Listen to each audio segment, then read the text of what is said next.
everybody. There you are looking at Typhoid Mary, or in this case, Typhoid Marvin. This is the 1,000-gallon fish tank in my basement garage, and this is the fish that was responsible. If you are a Monster Fish Keepers person that looks at the forums there, you'll know that I had some issues with my 1,000-gallon tank this past spring. Lost all the fish except for a couple, and it was due to primarily that Texas cichlid, who I don't know where he is now.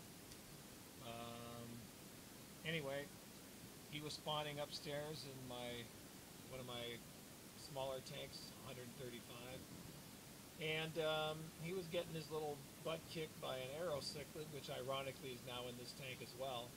I moved him down here to save him, and when he came down here within 24 to 48 hours, virtually all the fish that were in this tank, including my pair of umbifrums, my yellow labs, and everything else, they all got a very nasty infection of some sort.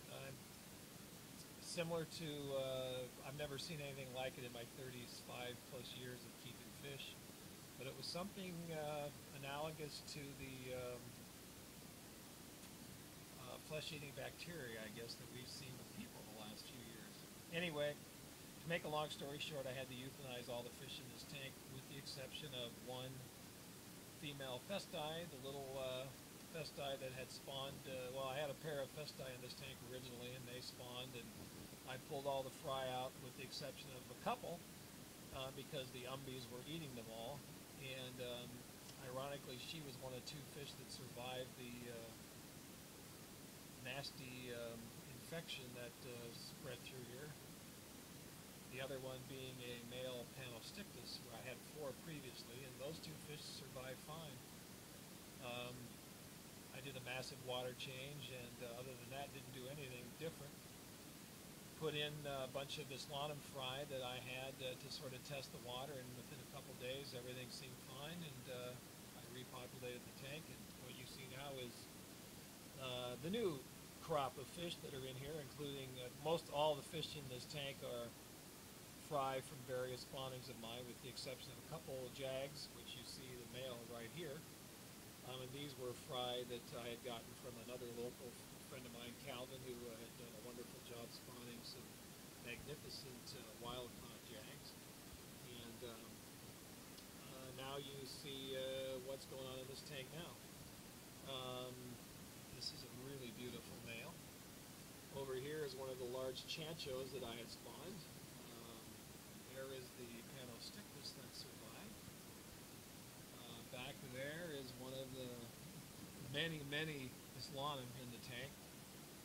And I brought one of the male festis that I had pulled out of this tank, again the fry originally, and put him back in. So I've got a pair of festi. This is the male.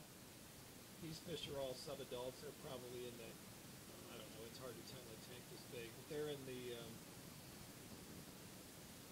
I suppose 8-9 inch range, something like that. And I haven't done a video for a while. There's been some people on Monster Fish Keepers that have been really bugging me to do some. I thought I'd do a short one of this tank and then maybe do another one of the dovies, which everybody always seems to be interested in. So this is the current crop of fish in the 1,000. If I pan back, of course, give you a better idea of the size of the tank and everything going on in it. It's a really great community tank. It's not the same, of course, as having massive umbies, but there's Freds, Texas, Chanchos, Islanums, a variety of fish in there. And there is the arrow, which was one of the spawnings many years ago from a pair that I had in one of my 600-gallon tanks. Like I said, he's kind of responsible for this as well. He was picking on the Texas, like I said, and up in 135. I pulled him out of the 600 because he was getting beaten up pretty badly by a pair of Chanchos, that guy's parents, And so I pulled him out so he wouldn't beat on him. And here he comes now, Arrow. And no matter how many tanks you have and how big they are, you never have enough room.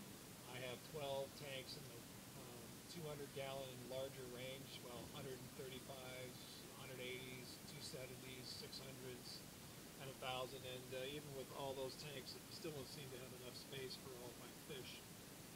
But this community is doing really well together. And I guess that's pretty much it from this tank. I'm going to do another video of the Dovai tank. But again, this is Chancho, and that's Typhoid Marvin.